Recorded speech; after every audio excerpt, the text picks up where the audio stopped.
잠시 기도합니다.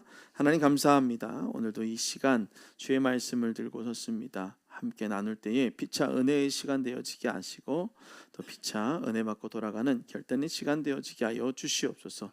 함께하여 주시기를 간절히 바라옵고 우리를 구원하신 예수 그리스도의 이름으로 기도드리옵나이다. 아멘. 오늘 이 자리에 나오신 여러분들 진심으로 환영합니다. 다시 한번 인사 나누겠습니다. 잘 오셨습니다. 은혜 받고 갑시다. 네. 등치 좋은 두 분이 없으니까 많이 허전해 보입니다.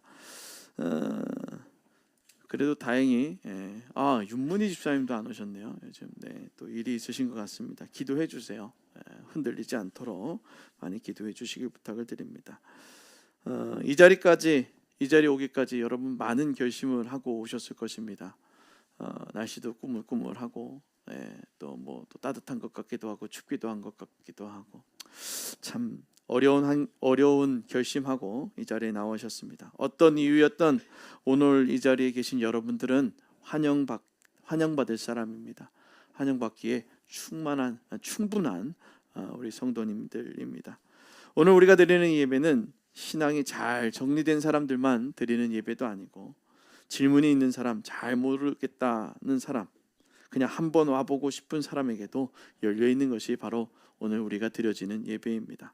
그러나 오늘 이 시간만큼 이런 마음으로 들지 않았으면 좋겠습니다. 잘 믿어야 한다는 부담감은 잠시 내려놓고 그냥 이 자리에 함께 계셔도 됩니다. 사실 많은 사람들이 교회에 나오기까지 많은 생각을 합니다. 나는 여기 있어도 되는 사람일까? 아니면 내 상태로 예배를 드려도 괜찮을까라는 것입니다. 왜냐하면 다른 사람들은 모르는데 나는 알기 때문에 내가 이 상태로 여기에 있어도 될까라는 그러한 고민을 하게 될 것입니다. 오늘 우리가 읽은 본문, 이 본문에서도 바로 그런 질문을 가진 제자들, 또 그런 사람들이 광야로 찾아 나왔습니다. 오늘 바로 완성된 신앙의 이야기가 아니라 찾고 있는 사람, 방향을 고민하는 사람들의 이야기, 바로 오늘 이 본문의 얘기다라는 것입니다.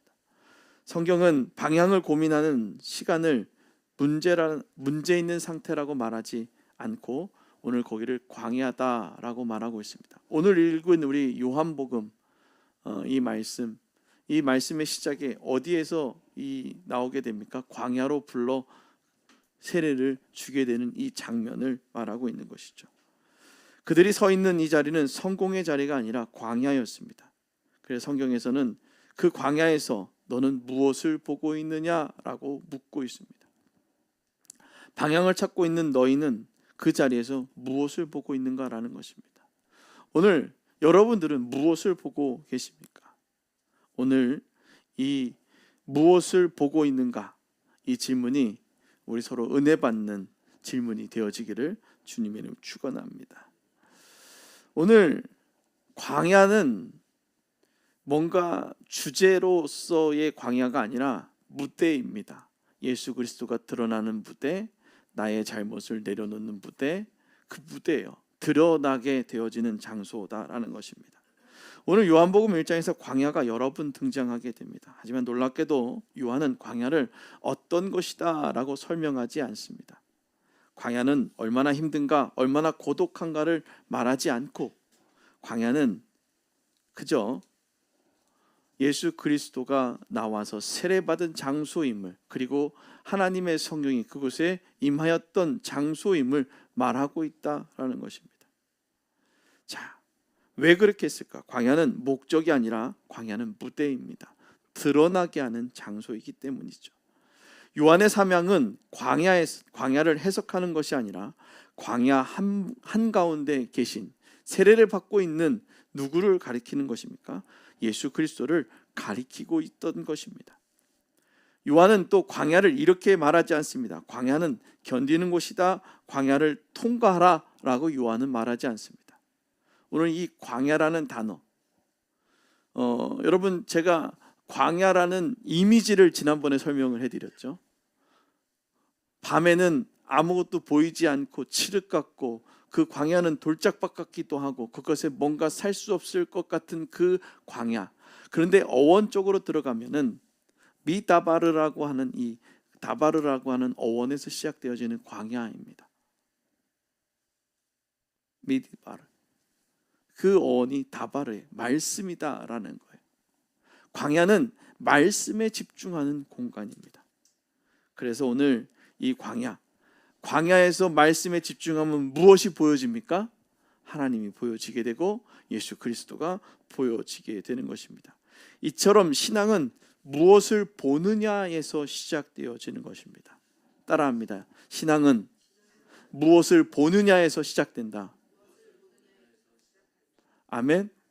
여러분, 신앙은 내게 집중하고 있던 내 삶의 문제를 문제로서만 바라보는 것이 아니라 문제를 이기시는 누구를 바라볼 때요? 하나님을 바라볼 때 시작되어지는 것입니다.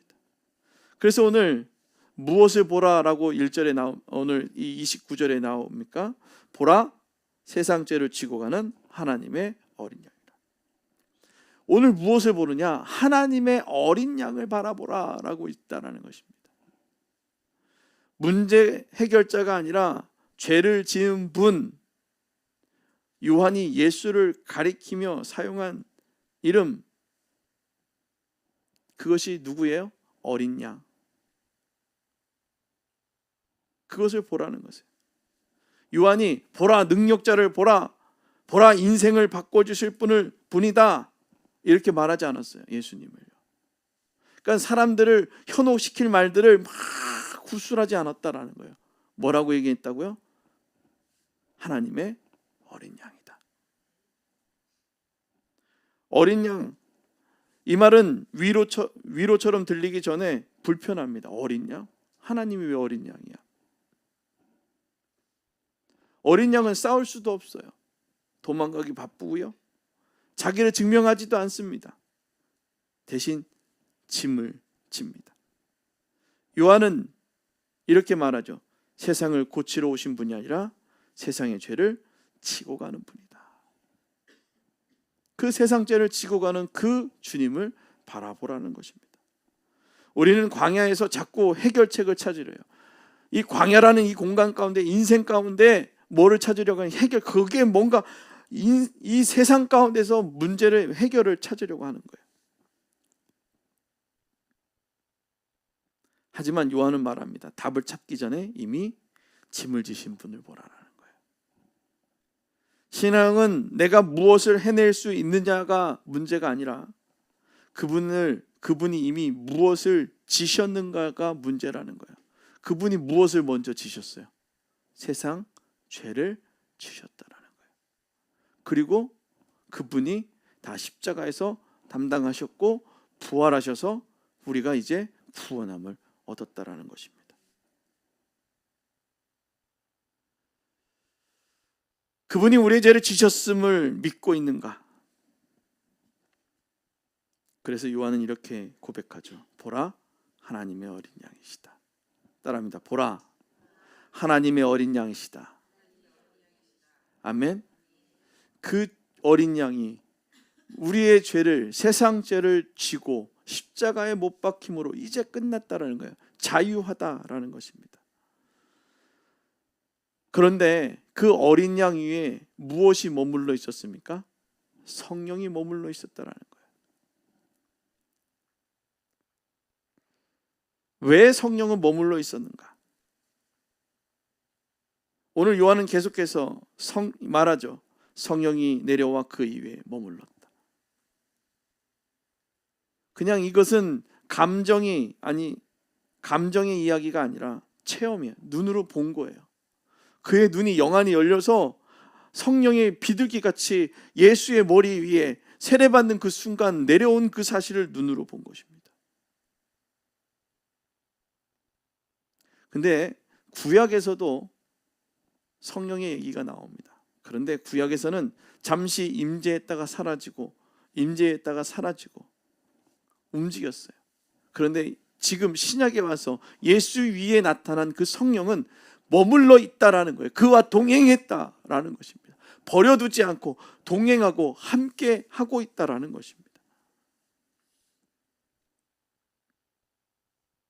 왜 그랬는가?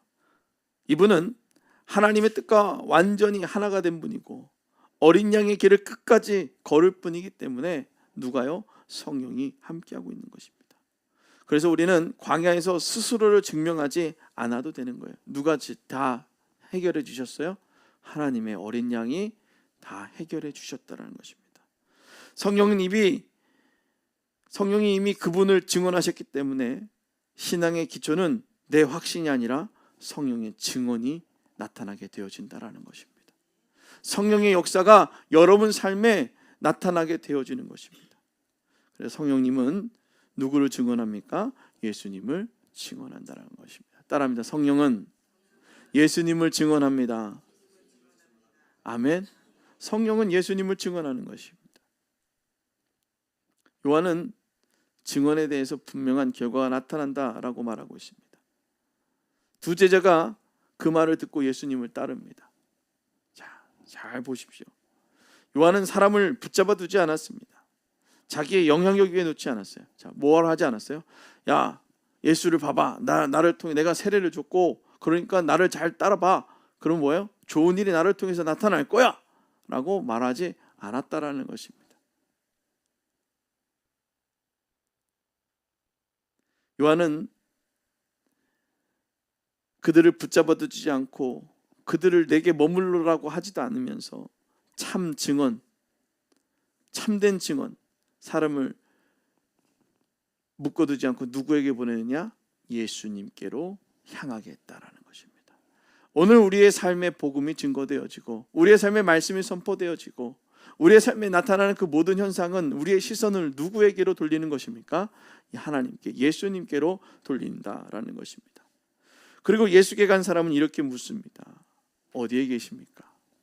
자, 우리가 예수님을 믿고 난 다음에도 물어보잖아요. 아, 예수님 어디에 계세요? 도대체 내 삶이 왜 이렇습니까? 라고 물어보지 않습니까? 오늘 이 제자들의 질문은 보이지 않아서 묻는 것이 아니에요. 어떤 삶을 살아야 합니까? 라는 거예요. 예수를 믿으면 내가 도대체 어떻게 살아야 되겠습니까? 또 이런 고백일 수도 있어요. 당신과 함께 살아보고 싶습니다. 정말 당신이 살았던 것처럼 잘 흉내내보고 싶습니다. 그러다 보면 하나님, 내가 믿음이 생기겠지요. 하나님, 그 믿음으로 하나님 내 삶이 성화되어지고 하나님이 보시기에 온전한 삶을 살기를 원합니다라는 거예요. 그런데 그 질문에 예수님은 짧게 대답해요. 뭐라고 얘기합니까? 따라합니다. 와서 보라. 옆에 있는 분하고 와서 봅시다. 네, 어서 오십시오. 보여야 되는 거예요. 와서 보는 거예요. 만나서 얘기해보고 만나서 하는 거예요. 소문으로 들어서는 모르는 거예요. 만나봐야 아는 거예요. 소문으로는요, 만리장성도 쌌다가 부셨다. 벨름의 얘기들이 소문으로 무성하잖아요. 그런데 어떻게 됩니까? 직접 만나서 경험해보니 다르다라는 것입니다. 따라합니다. 직접 만나서 경험하니 다르더라. 아멘. 오늘 우리가 해야 될 일이 바로 그거예요. 직접 와서 만나서 경험하는 거예요. 아유, 얼마나 좋아요. 이 카메라 안 속에 있는 이 모습이 되게 멋있어 보일 수도 있잖아요. 화려해 보일 수도 있잖아요. 근데 카메라 이면에 있는 그 더러움 모르세요? 자, 옛날에 뉴스 앵커가 새벽 아침 뉴스를 하러 가는데 깜빡하고 늦잠을 잔 거예요. 옷도 못 입고. 그래서 어디만 입었어요? 위에만 입고 아래는 반바지 입고. 자, 뭐예요? 저는 카메라를 보면서 사람의 시선이 왜 이렇게 보는 거랑 이렇게 쪼개서 보는 거랑 완전 다르다라는 거예요. 그래서 내 눈으로 직접 와서 하나님을 경험하고 하나님께 나와 예배할 때에 다르게 되어진다라는 거죠. 경험하지 않으면요, 만나지 않으면요 안 된다라는 거예요. 숨길 수 있는 공간이 어디예요? 영상 속 아니에요. 얼마나 좋아요. 은혜로워 보이는데 되게 많지 않아요? 요즘 유튜브가요, 사람 얼마나 현혹시켜요. AI가 얼마나 사람을 똑같이 복사를 해요. 근데 이제 좀 있으면 이제 눈도 막 움직일 거예요. 요즘은 눈은 안 움직입니다. 이렇게 되는 거 안 나와요. 다 정확하게 앵글만 보는 것처럼 나오죠. 자, 오늘 주님께서 와서 보아라 라고 말하시면서 설명하지 않고 논쟁하지 않고 실제로 동행하자라는 거예요. 와서 봐. 내가 백날 말해봐야 뭐 하겠니? 경험해봐야지. 네가 기도해봐야지. 하나님 앞에 내 삶을 드려봐야지. 아무리 백날 좋은 게 있다라고 얘기하면 뭐 하겠어요? 제가 맨날 여러분한테 기도하십시오. 하나님이 여러분 기도하라고 합니다. 하나님 말씀 보라고 합니다. 그리고 말씀을 통해서 삶의 방향을 온전히 정하고 바로 나아가 결단하십시오. 그러면 삶의 모든 것들이 형통해집니다 라고 설명하잖아요. 근데 제가 맨날 증언하잖아요. 그런데 뭐 하지 않으면요, 와서 그대로 행하지 아니하면 뭐 할 수 없는 거예요. 경험할 수 없는 거예요. 신앙은요, 정보가 아니에요. 수많은 정보가 있으면 뭐합니까? 그 정보를 신뢰하고 하나님의 말씀임을 믿고 가서 엎드리는 거예요. 어떤 사람이 누리겠습니까? 제가 기도하십시오. 기도 안 하면 쳐 맞아요. 쳐 맞으면 아파요. 그냥 아프고 끝나면 되는데 아픈 거에 대해서 무딘 사람은 아픈 거 말고 내가 제일 두려워하는 걸로 하나님이 치시는데 그거 처맞기 전에 돌아오십시오 라고 말한단 말이에요. 여러분들이 가장 소중히 여기는 걸로 하나님은 치세요. 친다라기보단 하나님께 다시금 돌아오게 만든다라는 거예요. 집중하게 만든다라는 거예요. 그런데 어떻게 합니까? 원망하고요, 다시 돌아가고요, 하나님을 바라보지 않는 거예요. 오늘 우리가 다시 하나님께 집중하며 우리의 삶에 하나님이 내게 무엇을 말씀하시는지를 집중하며 나아갈 수 있게 주님을 축원합니다. 아무리 수많은 이야기가 있어도 볼 수 있는 눈이 없고 이해할 수 있는 마음이 없다면 되어주지 않는 거예요. 오늘 주님은 여러분과 관계하기로 해요. 만나기로 해요. 소통하기로 해요. 아멘. 직접 만나서 봐야죠.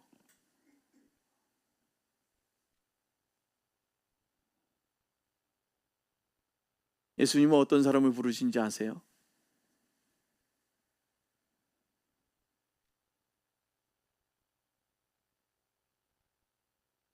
어떤 사람을 부르실까요? 에? 어떤 사람을 불러요? 에? 안전한 사람을 불러요?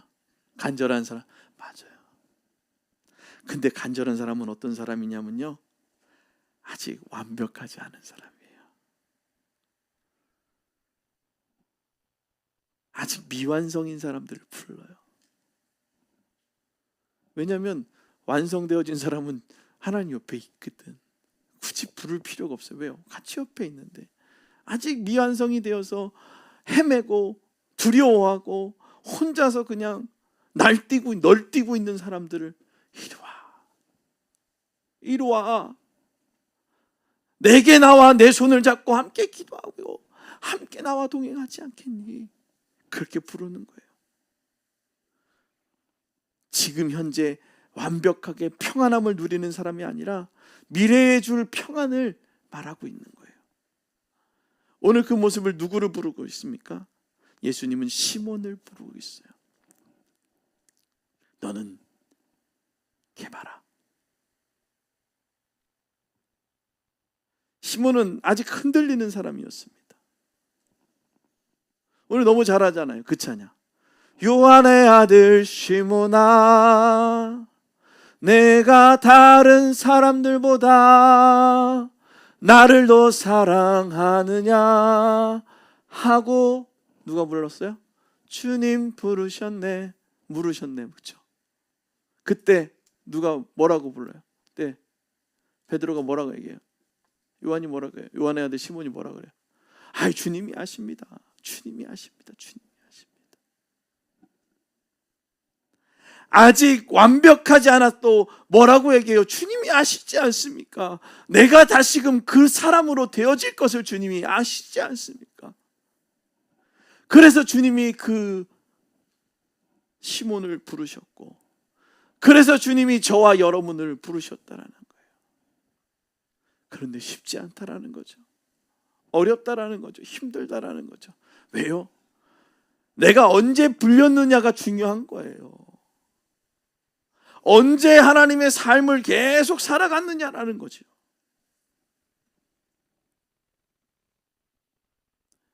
예수님은 현재가 아니라 그가 될 사람을 부르시는 거예요. 어떻게요? 완벽하게 되어질 그를, 시몬의 아들, 그 사람을 부르는 거예요. 광야는 우리를 작게 느끼게 만듭니다. 광야 같은, 삶에 문제가 생기면 내가 왜 아무것도 못할까라고, 왜 이런 상황이 내게 있어서 나를 이렇게 힘들게 할까라고 말하죠. 그런데 예수님은 우리를 미래로 부르시는 거예요. 작은 것처럼 보이는 나를, 거기에서 그 작은 나를 작은 나로서만을 부르는 것이 아니라 다시 성장해서 하나님의 자녀로 내 입술에 선포되어지는 그 말로 하나님께 영광 돌릴 나를 부르고 계신다라는 것입니다. 신앙은 자격을 갖춘 사람들이 시작하는 것이 아니라 부름을 받은 사람들이 시작하는 길입니다. 자격을 갖췄다고, 자격을 갖췄으면 하나님이 이제 완성되어져 가고 있잖아요. 완성되어지지 않았으니까, 부족하니까 주님이 부르시는 거죠. 주님께 안 나오려고 하고 도망가려고 하는 사람, 안 나오려고 하는 사람, 주님이 부르셨는데 거기에 순종하지 않는 사람은 뭐예요? 교만한 사람이겠죠. 자기가 뭔 자격을 다 갖춘 것처럼 생각할 수도 있다라는 거예요. 오늘 여러분 삶에 광야 같은 일들이 있을 수 있습니다. 그곳에서 우리가 무엇을 느끼냐가 아니라, 광야가 중요한 것은 하나님의 어린 양을 다시 보기 때문입니다. 그리고 그분 위에 성령이 머무셨음을 기억하시길 바랍니다. 오늘 우리 예배가 끝나도 광야 같은 일상은 계속되어집니다. 광야가 멈추진 않죠. 그래도 괜찮습니다. 우리는 이제 광야의 중심에 내가 아니라 어린 양이신 예수 그리스도를 믿기 때문에, 그가 계심을 우리는 믿기 때문에 우리는 두렵지 않습니다. 오늘 이 시간 마지막으로 요한의 고백을 함께 선포하며 나아갑시다. 따라합니다. 보라, 세상 죄를 지고 가는 하나님의 어린 양이시다. 아멘. 기도합니다.